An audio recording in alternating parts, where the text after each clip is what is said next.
ماں باپ زندہ نہیں تا قدر کر لے ماں باپ دنیا تے موجود ہے انہاں دیاں خدمتاں کر کے اللہ پاک کو حج دا ثواب لے لا ماں باپ دی خدمتاں کر کے جہاد دے برابر ثواب لے لا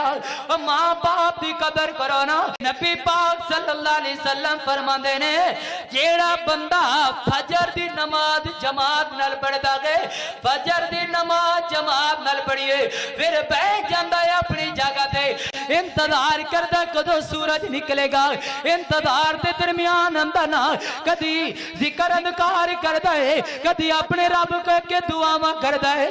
جدوں سورج نکل آندا ہے تو نمرکات اشراق دیاں پڑھ لیندا ہے اے نماز پڑھدا ہے اشراق دیاں 2 رکعتاں تے نبی پاک صلی اللہ علیہ وسلم فرماندے نے